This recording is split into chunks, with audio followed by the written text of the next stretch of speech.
ആഗ്രഹ സാഫല്യം, സന്താന ലാഭം, സന്താനങ്ങളുടെ അഭിവൃദ്ധി എന്നിവയ്ക്ക് ശ്രേഷ്ഠമാണ് കർക്കിടകത്തിലെ ഷഷ്ഠിവ്രതാചരണം.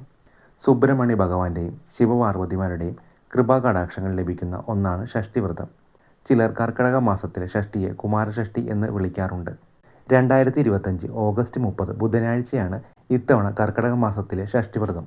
കർക്കിടക ഷഷ്ഠി തികഞ്ഞ ശുദ്ധിയോടെ യഥാവിധി അനുഷ്ഠിച്ച് സ്കന്ദസ്വാമിയെ പൂജിച്ചാൽ സന്തതികൾക്ക് അഭിവൃദ്ധി ഉണ്ടാകും.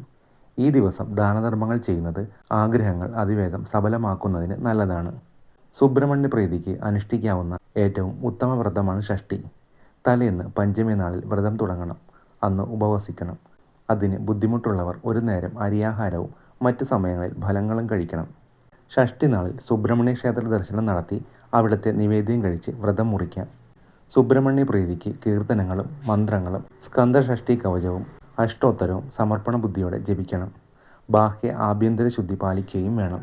സന്താന ലാഭം, സന്തതികളുടെ നന്മ, അവരുടെ വിജയം, രോഗനാശം, ദാമ്പത്യ സൗഖ്യം, ശത്രുനാശം എന്നിവയാണ് ഷഷ്ഠിവ്രതം നോൽക്കുന്നതിൻ്റെ പൊതുഫലങ്ങൾ.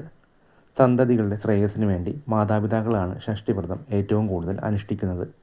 ഷഷ്ഠിവ്രതം അനുഷ്ഠിക്കുന്നവർ സുബ്രഹ്മണ്യൻ്റെ മൂലമന്ത്രമായ ഓം വജദ്ഭൂയ നമ കുറഞ്ഞത് 108 തവണ ജപിക്കണം. ഓം ശരവണഭവ എന്ന മന്ത്രം 21 തവണ ജപിക്കുന്നത് നല്ലതാണ്.